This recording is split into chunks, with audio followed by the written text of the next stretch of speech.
Un des facteurs limitants de la santé humaine, c'est l'apport en micronutriments et plus particulièrement en minéraux. Et pour cela, j'aime énormément ajouter ce super aliment qu'est la spiruline dans les protocoles de reminéralisation.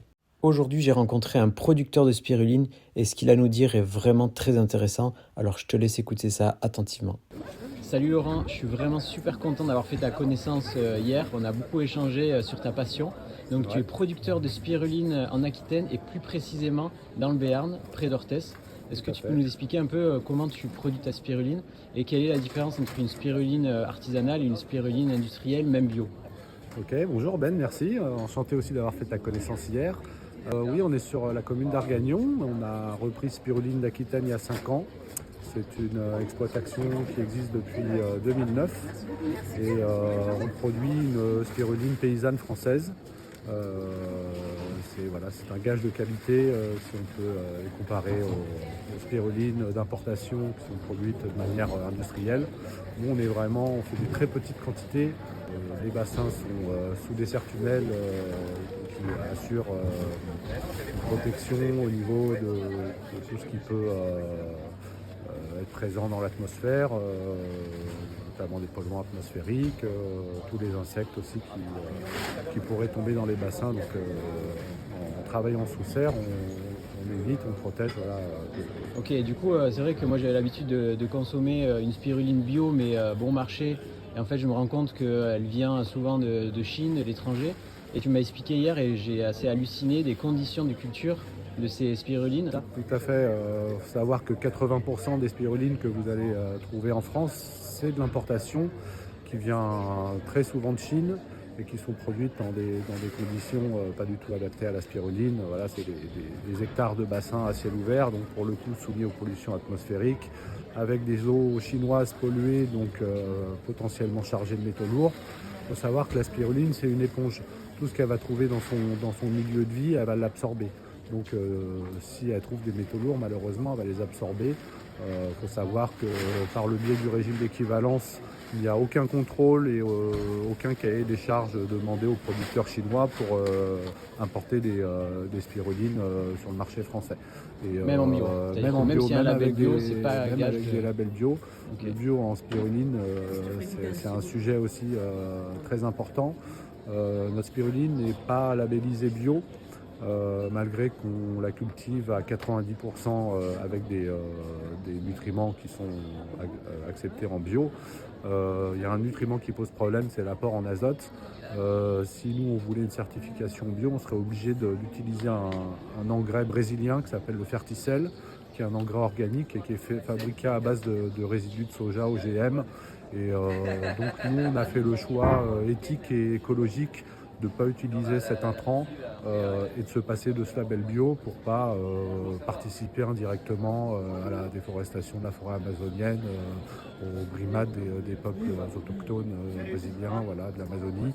Donc on se passe de ce label bio et qu'on explique ça à nos clients et à nos magasins revendeurs, ils comprennent très bien que c'est un non-sens et donc finalement on peut très bien se passer de ce label à l'heure actuelle tant qu'on n'aura pas un nouvel intrant qui soit plus éco-responsable et éthique, on continuera à fonctionner de cette façon. Ok, ça c'est important, merci pour l'explication parce que les gens se demandent souvent pourquoi tu n'es pas labellisé bio. En fait là on a vraiment l'argument qui permet de comprendre. Ouais, le bio c'est vraiment pas un gage de qualité en spiruline, vraiment pas, c'est vraiment pas une bonne idée. Ouais. Ok, et moi j'ai été assez choqué quand j'ai goûté ta spiruline parce que d'habitude la spiruline c'est un goût très fort et j'ai plein de personnes à qui je la recommande qui me disent mais j'arrive pas à la boire et là j'ai goûté la tienne et elle est vraiment hyper douce, elle a un goût incroyable. C'est vrai, je te remercie pour le compliment. Mais ouais. Ah non mais elle est vraiment, ça m'a choqué et on a envie de la manger à la petite cuillère tellement elle est bonne. Et est-ce que tu peux du coup nous expliquer mais pourquoi elle a ce goût différent des spirulines industrielles quoi? Mais parce qu'elle est cultivée avec soin, avec amour. C'est un peu bateau de dire ça comme ça, mais on apporte énormément d'attention à l'hygiène de nos bassins. Nos bassins sont nettoyés tous les jours, il y a 2 heures de nettoyage tous les jours, samedi, dimanche compris, il n'y a pas de week-end à ce niveau-là. Voilà, si on veut faire une spiruline de qualité avec un goût extrêmement doux et donc facile à consommer et à intégrer dans l'alimentation, il faut que les bassins soient nickel, il faut faire des analyses régulièrement, il faut utiliser des intrants de très bonne qualité Nous, on fait le choix en début de saison, parce que la production, la culture de la spiruline est saisonnière. La spiruline se développe avec la lumière, elle fait la photosynthèse, donc elle a besoin de lumière et de chaleur pour se développer dans le bassin. Donc la production s'étale d'avril à octobre. Et nous, en début de saison, on fait le choix de repartir avec des bassins, des milieux de culture tout neufs. C'est-à-dire qu'à la fin de saison, on vidange tout, on nettoie, on désinfecte et on repart avec des milieux de culture neufs, ce qui empêche d'avoir des contaminations dans les bassins, des boues minérales qui vont se former, qui sont normales et naturelles, mais que ça ne soit pas non plus dans des proportions trop importantes. Et tous ces petits détails, le séchage aussi est important pour le goût de la spiruline, la qualité de l'eau est importante pour le goût de la spiruline. Et donc quand on arrive à vraiment, on met tout bout à bout, on se retrouve à la fin avec un produit qui va être très différent en fonction de ce qu'on a apporté comme soin lors de la culture de la spiruline. Ouais. Ah ouais, j'ai été impressionné du goût. Et ce que tu me disais, c'est que vous êtes un des rares à justement chaque année vider vos cuves, même dans les spiruliniers artisanaux. La plupart gardent 2-3 ans. Oui, c'est un coût de renouveler ces milieux de culture chaque année. Nous, ça nous permet d'être sûr de la qualité du produit qu'on va distribuer, de dormir sur nos deux oreilles, en sachant qu'on a vraiment une spiruline au top de sa qualité. Et voilà, comparé au coût que ça représente, on a fait ce choix vraiment de faire quelque chose de très très qualitatif, et quitte à ça coûte de faire de la qualité. Après, au niveau de nos tarifs, on essaye malgré tout d'avoir des tarifs qui sont accessibles au plus grand nombre, et on ne veut pas répercuter ce coût sur le tarif de notre spiruline. Ok, super. Et ce qui est important, ce que tu m'as dit hier aussi, c'est que vous êtes ultra contrôlé, vous avez des analyses régulièrement, alors qu'on sait que la problématique dans la spiruline, c'est la présence de cyanotoxines. Et clairement, on ne peut pas imaginer que les spirulines bio chinoises soient régulièrement contrôlées.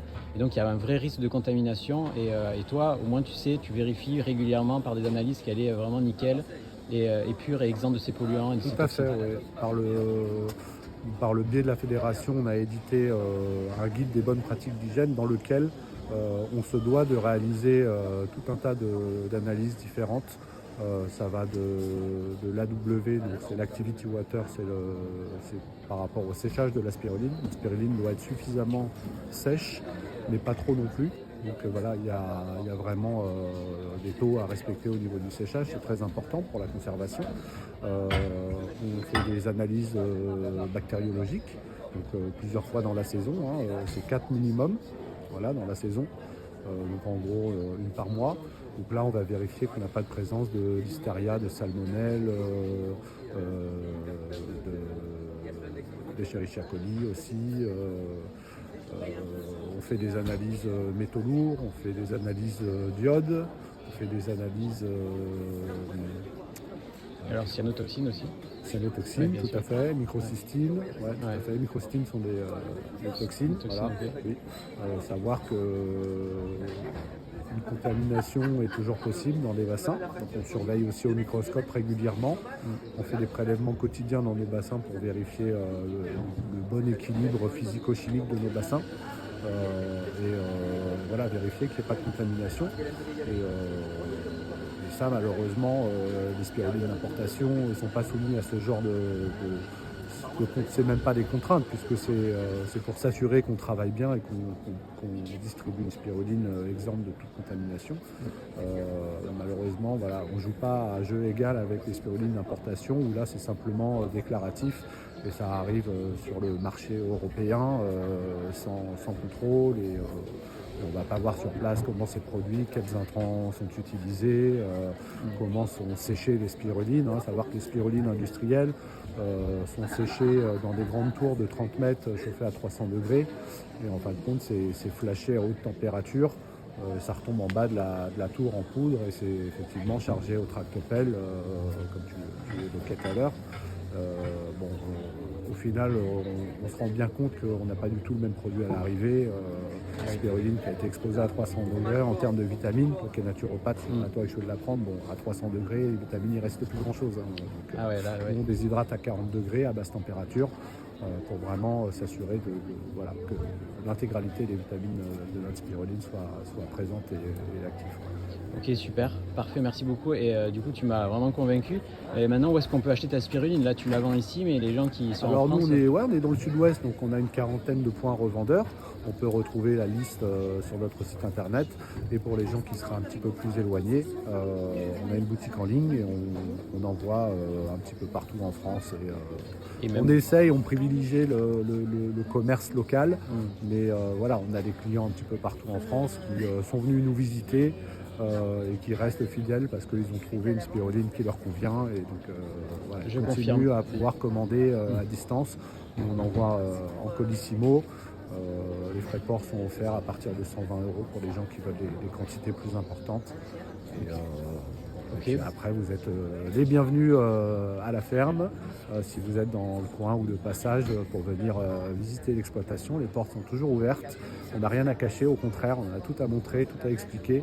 Et vous pourrez vous assurer par vous-même voilà, de l'état impeccable de l'exploitation. Et de goûter cette délicieuse spiruline. En tout cas, merci beaucoup, Laurent. Tout à fait. Voilà. Et à très bientôt, parce que moi, je viendrai visiter ta ferme quand ça sera le bon moment, c'est-à-dire à partir du mois de mai. Ouais, à partir du mois de mai. Voilà, là, on est en pleine activité, donc voilà, c'est intéressant à ce moment-là. Super, merci beaucoup, Laurent. C'est moi qui te remercie, Ben. Allez, salut, à bientôt. Salut.